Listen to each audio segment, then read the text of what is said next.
नमस्कार दोस्तों, स्वागत है आपका आपके अपने यूट्यूब चैनल में। एंड गाइस, आज जैसा कि आपको पता है, हम आपके लिए डेली कुछ ना कुछ लेके आते हैं एचपी टेट से रिलेटेड। तो आज हम आपके लिए टॉप 50 क्वेश्चंस लेके आए हैं, स्पेशली क्लास +1 की पूरी बुक में से जितने भी टॉपिक्स बनते हैं उन सभी टॉपिक्स में से हम आपके लिए 50 क्वेश्चन निकाल के लाए हैं। और काफ़ी इंपॉर्टेंट क्वेश्चन है आपके पास। ओके, आप देखोगे तो इनमें से आपको तकरीबन 3 to 4 क्वेश्चन देखने को मिल जाएंगे हर बार एग्जाम में। ओके, तो चलिए शुरू करते हैं। तो फर्स्टली जो हमारे पास टर्म आती है वो है आइडिया ऑफ कैलकुलस। तो आपके पास जो कैलकुलस था इसका आइडिया किसने हमें दिया था? तो वो आपके पास दिया था न्यूटन ने। एंड गाइस, अगर आप टेस्ट सीरीज ज्वाइन करना चाहते हैं तो टेस्ट सीरीज जो है आपको वीआर एकेडमी की एप्लीकेशन के ऊपर मिल जाएगी। पेड है, थोड़ा सा प्राइस है, ज़्यादा नहीं है। ओके, वहाँ पे आपके पास 10 टेस्ट सीरीज़ का एक सेट है, आपके पास एक 4 टेस्ट सीरीज़ का सेट है, जिसमें आपके पास हर दूसरे दिन एक टेस्ट सीरीज ऐड हो जाती है। ओके, ताकि आपको ऐसा ना लगे कि आप एक ही बार में सभी को अटैम्प्ट कर लें, इसलिए एक फिक्स टाइम रखा हुआ है। तो लिंक सारे के सारे आपके पास डिस्क्रिप्शन में दिए हुए हैं। अगर आपको ये पीडीएफ फाइल डाउनलोड करनी है तो हमने नीचे लिखा हुआ है कि आपको अगर ये पीडीएफ फाइल डाउनलोड करनी है तो आपको कौन से लिंक के ऊपर क्लिक करना है। यानी वहाँ पे आपके पास लिखा होगा click here for downloading this PDF file. Okay, यानी दिस वीडियो पीडीएफ फाइल, तो वहाँ पे क्लिक करके आप डायरेक्टली इस पीडीएफ फाइल को डाउनलोड कर सकते हैं। ओके ओके, तो फर्स्ट क्वेश्चन हमारे पास हो गया। देन था हमारे पास प्रिंसिपल ऑफ सोनार, जो कि अभी करंटली एग्जाम में पूछा गया था। तो जो प्रिंसिपल है सोनार का वो आपके पास चलता है रिफ्लेक्शन ऑफ अल्ट्रासोनिक वेव्स के ऊपर। ओके, नेक्स्ट हमारे पास बुक पीसेज ऑफ फिजिक्स, जो आपके पास अल्बर्ट आइंस्टाइन ने लिखी है। नेक्स्ट है हमारे पास ड्राइव्ड यूनिट्स। तो जैसे आपके पास ड्राइव्ड यूनिट्स कौन से आपके पास होंगे, जैसे स्पीड हो गया, वॉल्यूम आपके पास हो गया, आपके पास फोर्स हो गया, डेंसिटी, यानी जो ड्राइव हुए कहाँ से ड्राइव हुए आपके पास, जो हमारे पास फंडामेंटल 7 यूनिट्स हैं। ओके, और जैसे आपके पास नॉट ड्राइव्ड यूनिट, जैसे डिस्टेंस हो गया, मास हो गया, आपके पास टाइम हो गया, अमाउंट ऑफ सब्सटेंस आपके पास हो गया, फिर आपके पास ल्यूमिनस इंटेंसिटी आपके पास हो गया। ओके, तो ये क्या है आपके सारे आपके पास नॉन ड्राइव्ड यूनिट जो कि पहले से बने हुए हैं। नेक्स्ट है आपके पास एग्जांपल ऑफ पोलर वेक्टर। तो जो लीनियर मोमेंटम है आपके पास वो क्या है, एक पोलर वेक्टर है। ओके, नेक्स्ट हमारे पास angle between two equal vector is. तो दो इक्वल वेक्टर अगर आपके पास होंगे तो उनके बीच में आपके पास 0 डिग्री का एंगल होगा। एंड अगर आपके पास दो वेक्टर्स होंगे जिनके बीच में आपके पास या दो नेगेटिव वेक्टर है आपके पास, तो नेगेटिव वेक्टर में आपके पास 180 का एंगल होता है। ओके, नेक्स्ट क्वेश्चन था हमारे पास, if resultant of two vector of equal magnitude is equal to the magnitude of either vector then the angle between two vector is 120। अगर आपके पास दो वेक्टर्स हैं, ओके, और उनका जो मैग्नीट्यूड है आपके पास वो इक्वल टू है किसके, मैग्नीट्यूड ऑफ आइदर वेक्टर, तो उनके बीच में कितना एंगल होगा आपके पास, तो उनमें आपके पास 120 का एंगल होगा। ओके, यानी आपके पास कुछ इस तरह से ए वेक्टर बी वेक्टर, तो रिजल्टेंट आपके पास मैग्नीट्यूड, तो ये आपके पास कितना होगा, 120 का एंगल होगा। ओके, नेक्स्ट है हमारे पास, if the vector are coplanar. अगर आपके पास कोई भी वेक्टर है वो कोप्लेनर है, then the minimum number of vector whose resultant is 0। तो मिनिमम नंबर ऑफ वेक्टर कितने होंगे जिनका रिजल्टेंट आपके पास 0 होगा, वो आपके पास होंगे 3। ओके, नेक्स्ट हमारे पास पी प्लस क्यू, यानी अगर दो वेक्टर्स को हम ऐड करेंगे तो वो पॉजिटिव वेक्टर होगा। इट मीन्स आपके पास क्या आएगा, यहाँ पे 0 का एंगल होगा। अगर p माइनस क्यू आपके पास होगा, इट मीन एंगल कितना होगा आपके पास, इन दोनों में नेगेटिव वेक्टर है, 180 डिग्री होगा।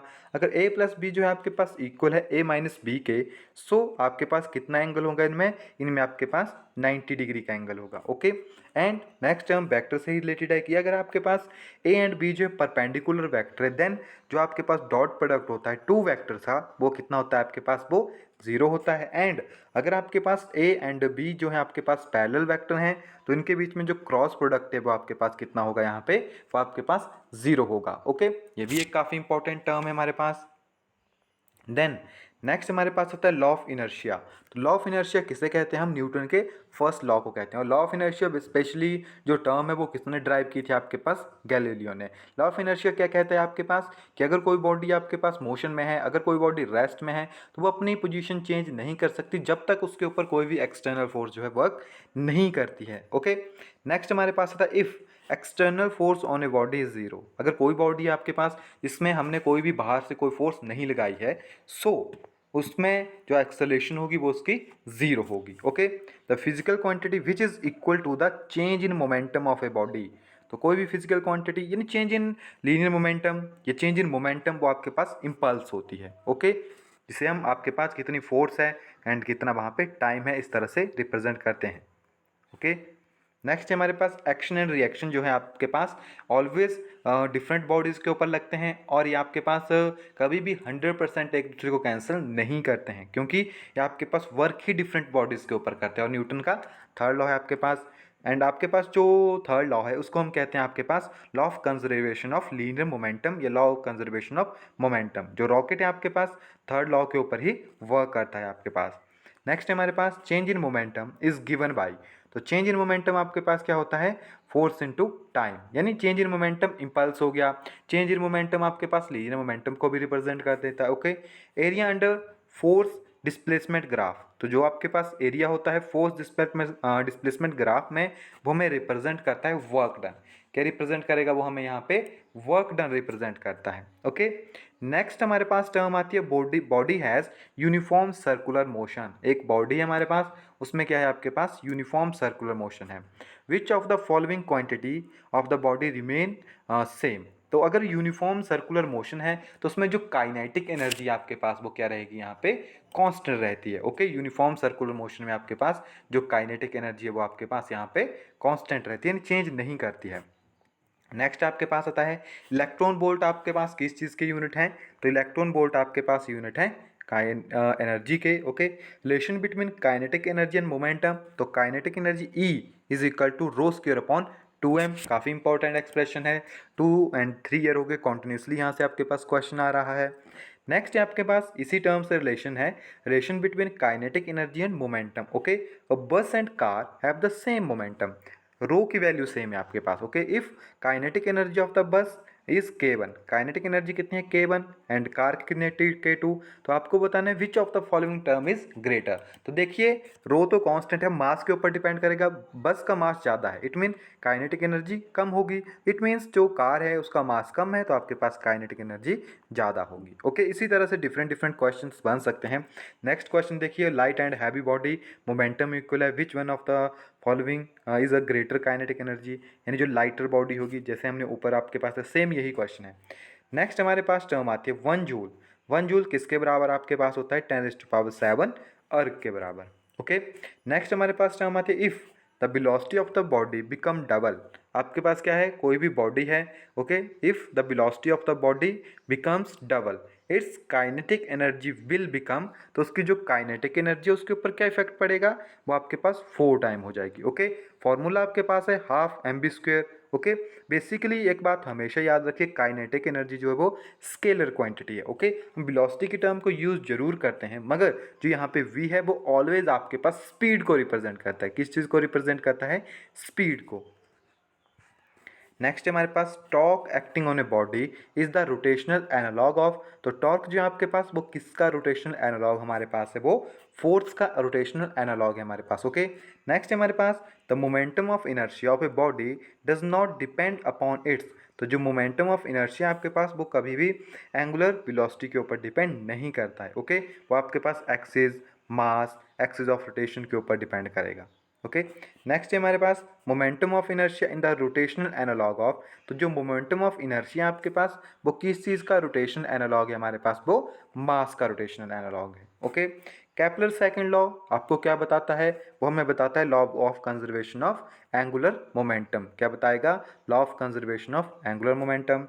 नेक्स्ट हमारे पास the value of g on a planet, तो ग्रेविटेशन या एक्सलेशन ड्यू टू ग्रेविटी की वैल्यू किस चीज़ के ऊपर डिपेंड करती है, आपके पास मास के ऊपर डिपेंड करती है एंड साइज के ऊपर डिपेंड करती है। ओके, बाकी किसी भी अदर टर्म के ऊपर आपके पास वो डिपेंड नहीं करेगी। नेक्स्ट है हमारे पास डेंसिटी ऑफ अर्थ, तो अर्थ की डेंसिटी कितनी होती है आपके पास, अगर कंपेयर करें वाटर के साथ तो 5.5 times the density of the water. Okay, 35 है हमारे पास मास इज, तो मास आपके पास क्या है, एक कांस्टेंट वैल्यू है जो कि कभी भी चेंज नहीं करेगी। Escape speed on the surface of a planet varies with the mass m of a body as, तो मास के साथ किस तरह से वेरी करती है, तो वो आपके पास यूनिटी होती है। ओके, जो एस्केप स्पीड है आपके पास, इट मीन वो भी आपके पास मास के ऊपर डिपेंड नहीं करेगी। जो एस्केप स्पीड है वो आपके पास प्लेनेट के ऊपर डिपेंड करती है, प्लेनेट कितना बड़ा है आपके पास, या प्लेनेट का जो रेडियस है, प्लेनेट की जो ग्रेविटेशनल फोर्स है आपके पास, उसके ऊपर डिपेंड करेगा। ओके, नेक्स्ट हमारे पास आती है earth satellite is moving around the earth in a circular orbit. तो कौन सी चीज़ है जो कि कंजर्व रहती है आपके पास, तो आपको पता है सैटेलाइट जो है एकदम फ्रीली बॉडी की तरह मूव करते हैं, जो उसका एंगुलर मोमेंटम है आपके पास वो ऑलवेज कंजर्व रहता है हमारे पास। ओके, क्या कंजर्व रहेगा आपके पास, एंगुलर मोमेंटम। नेक्स्ट जो टर्म हमारे पास आती है वो है escape speed of a body on the surface of a planet does not depend on. तो जो भी आपके पास प्लेनेट है यानी एस्केप वेलोसिटी है, वो किसके स्पीड जो है वो किसके ऊपर डिपेंड नहीं करती है, वो मास के ऊपर डिपेंड नहीं करेगी। अभी हमने पीछे क्वेश्चन में देखा था, वो depend on mass and radius of the planet के ऊपर डिपेंड करेगी। ओके, बॉडी के मास के ऊपर डिपेंड नहीं करेगी वो आपके पास। ओके, नेक्स्ट हमारे पास एग्जाम्पल ऑफ सेंटर फोर्स। तो सेंटर फोर्स आपके पास इलेक्ट्रोस्टैटिक फोर्स हो गई या आपके पास ग्रेविटेशनल फोर्स हो गई। दोनों की दोनों फोर्सेज में आपके पास क्या है, हमारे पास यहाँ पे ग्रेविटेशनल फोर्सेज हैं। ओके, नेक्स्ट हमारे पास है force of attraction between earth and an object is known as. तो अर्थ के बीच में एंड ऑब्जेक्ट के बीच में जो आपके पास फोर्स होती है उसे हम क्या कहते हैं, उसे हम कहते हैं ग्रेविटी। ओके, एंड बाकी जो सन हो गए एंड प्लैनेट्स के बीच में है उन्हें हम कहते हैं ग्रेविटेशनल फोर्स। ओके, डिफरेंस है दोनों में, ग्रेविटी एंड ग्रेविटेशन फोर्स में हमारे पास। नेक्स्ट जो टर्म हमारे पास है वो है angle between the equatorial plane and orbital plane of a geographic या जियो स्टेशनरी सेटेलाइट। तो उनके बीच में आपके पास 0 डिग्री का एंगल होता है। ओके, क्योंकि वो आपके पास इस तरह से आपके पास इक्वेटोरियल प्लेन आएगा एंड जो जियो स्टेशनरी सेटेलाइट है वो यहाँ पर मूव करते हैं, यानी इसी के साथ चलेंगे। वही अगर टर्म बात करें इक्वेटोरियल प्लेन इसमें आएगा एंड पोलर जो भी आपके पास सेटेलाइट होगी वो ऊपर होगी, तो इनके बीच में आपके पास 90 का होता है। ओके, नेक्स्ट जो हमारे पास आती है स्ट्रेस इज गिवन बाई। तो स्ट्रेस क्या होता है आपके पास, फोर्स पर यूनिट एरिया आपके पास होता है जो भी स्ट्रेस हमारे पास होगा। काफ़ी इंपॉर्टेंट टर्म है ये भी हमारे पास। नेक्स्ट आता है इलास्टिक लिमिट। तो इलास्टिक लिमिट को रिप्रेजेंट करते हैं स्ट्रेस के साथ। नेक्स्ट हमारे पास youngest modulus of wire is. तो जो भी यंगेस्ट मॉडुलस है वो वायर का, वो मटेरियल के ऊपर डिपेंड करता है, आपके पास इंडिपेंडेंट होता है डायमेंशन के। नेक्स्ट है SI unit of compressibility, newton inverse metre square आपके पास इसके जैसा यूनिट आएंगे। नेक्स्ट हमारे पास youngest modulus of elasticity of a perfectly rigid body is. तो वो आपके पास कितना होगा, इनफाइनाइट। नेक्स्ट है हमारे पास bulk modulus of perfectly rigid body is, वो भी आपके पास फाइनाइट होगा। नेक्स्ट है हमारे पास modulus of rigidity of a ideal liquid is 0 and for ideal liquid shared modulus जो है वो 0 होता है एंड वर्क आपके पास वर्क मॉडुलस है वो आपके पास यहाँ पे इनफाइनाइट होता है। ओके, नेक्स्ट हम आती है फोर्स ऑफ ए वेट या sorry body of a weight W is resting on a frictional surface, the angle between force of friction and normal. तो देखिए जो आपके पास फोर्स ऑफ फ्रिक्शन होता है एंड जो नॉर्मल आपके पास होता है वो ऑलवेज आपके पास 90 डिग्री के एंगल के ऊपर होते हैं। ओके, नेक्स्ट है हमारे पास म्यू एस, म्यू के एंड म्यू आर, यानी आपके पास स्टैटिक फ्रिक्शन, आपके पास काइनेटिक फ्रिक्शन, आपके पास रोलिंग फ्रिक्शन। तो देखिए जो स्टैटिक फ्रिक्शन है वो आपके पास हमेशा ज़्यादा ही होता है, और जब हम आपके पास प्रेशर इंक्रीज़ करते हैं या फोर्स इंक्रीज़ करते हैं तो विद इंक्रीज स्टैटिक फ्रैक्शन जो भी आपके पास स्टैटिक फ्रैक्शन आपके पास ऑलवेज इंक्रीज़ करता है विद अप्लाइंग फोर्स। ओके, और वो जैसे ही बॉडी मूव करना शुरू करते हैं तो हम उन्हें क्या कहते हैं, हम आपके पास लिमिटिंग फ्रिक्शन कहते हैं। ओके, यूनिट ऑफ प्रेशर क्या होते हैं आपके पास, pascal, newton metre inverse square and torque आपके पास इसके क्या हो गए, यहाँ पे आपके पास प्रेशर के यूनिट हो गए। 1 ATM आपके पास इक्वल होता है 1.013 into 10⁵ newton metre inverse square. And fastest mode of transfer of heat वो है आपके पास रेडिएशन। जो भी आपके पास लिक्विड है या आपके पास गैसेस हो गई वो आपके पास कन्वेंशन के थ्रू जो है वो हीट अप होते हैं। अगर बात करें कंडक्शन की कंडक्शन की, तो बेसिकली जो भी सॉलिड सब्सटेंस आपके पास हो गए वो in the form of conduction आपके पास उनमें हीट ट्रांसफर होती है। Okay, for ideal conductor of heat the value of thermal conductivity is. तो थर्मल कंडक्टिविटी की वैल्यू होती है infinity. Okay, for ideal conductor of heat the value of thermal conductivity is infinity and bad conductor के लिए zero हो जाएगी। First law of thermodynamics आपको बताता है law of conservation of energy, जिसके लिए आप लिख सकते हैं D Q is equal to D U plus P D V. Okay, next हमारे पास efficiency of Carnot engine depend on, तो जो भी आपके पास कार्नट इंजन है उसकी एफिशिएंसी आपके पास डिपेंड करती है temperature of the source and sink के ऊपर। Okay, real gas law obey Boyle's law only at high temperature and low pressure. 61 है आपके पास real gas behave as a ideal, वो भी आपके पास सेम है high temperature and low pressure के ऊपर। डिग्री ऑफ फ्रीडम आप निकाल सकते हैं किसी भी गैस का with the help of F is equal to 3n minus k. जो n है आपके पास वो है नंबर ऑफ पार्टिकल। ओके, आपके पास मोनो है, डाई है, ट्राई है। ओके, के आपके पास कोऑर्डिनेट रिप्रेजेंट करता है। ओके, मोनो के लिए कोई कोऑर्डिनेट आपको जरूरत नहीं पड़ती, डाई के लिए आपको एक कोऑर्डिनेट चाहिए, ट्राई के लिए हमें दो कोऑर्डिनेट चाहिए। Okay, and number of diatomic हो गया, यानी n की वैल्यू 2 होगी। ट्राई की बात करें तो n की वैल्यू 3 आपके पास होगी। ओके, ट्राई में भी आपके पास linear and non linear two terms आती है, तो इसमें क्या होता है आपके पास नॉन लीनियर में आपके पास 7 आता है, लीनियर में आपके पास 6 आता है। ओके, डिपेंड करेगा आपके पास कोऑर्डिनेट के ऊपर। नेक्स्ट हमारे पास आती है root mean square velocity, average velocity and average term. Okay, so आपके पास जो रूट मीन यानी V R M S, V A B and V N P, तो इसकी वैल्यू आपके पास आती है 1.73, 1.6 एंड 1.41। ओके, तो ये ऑर्डर है जो कि आपको पता होना चाहिए। नेक्स्ट हमारे पास आती है वाटर वेव आर, तो जो वाटर वेव होती है हमारे पास वो आपके पास दोनों होती है, ट्रांसवर्सल भी होती है एंड लॉन्गिट्यूडनल भी हमारे पास होती है। नेक्स्ट हमारे पास आती है speed of sound in air, तो जो आपके पास स्पीड ऑफ साउंड है in air is affected by the change in temperature. Okay, तो आपके पास यहाँ पे 65 इंपॉर्टेंट टर्म्स थी, पूरी की पूरी जो +1 की जितनी भी फिजिक्स के इंपॉर्टेंट क्वेश्चन हैं वो पूरे के पूरे इसमें कवर होगी। ओके, 15 to 20 मिनट्स में, मगर आप इसको जब पढ़ेंगे तो आप इसके नोट्स भी बनाइए साथ में। ओके, PDF फाइल का लिंक डिस्क्रिप्शन में दिया हुआ है, ऐप का लिंक भी डिस्क्रिप्शन में दिया हुआ है, तो आप वहाँ से जाके इनको ईजी वे में डाउनलोड कर सकते हैं। ओके, तब तक के लिए मिलते हैं नेक्स्ट वीडियो में। Thank you, have a nice day.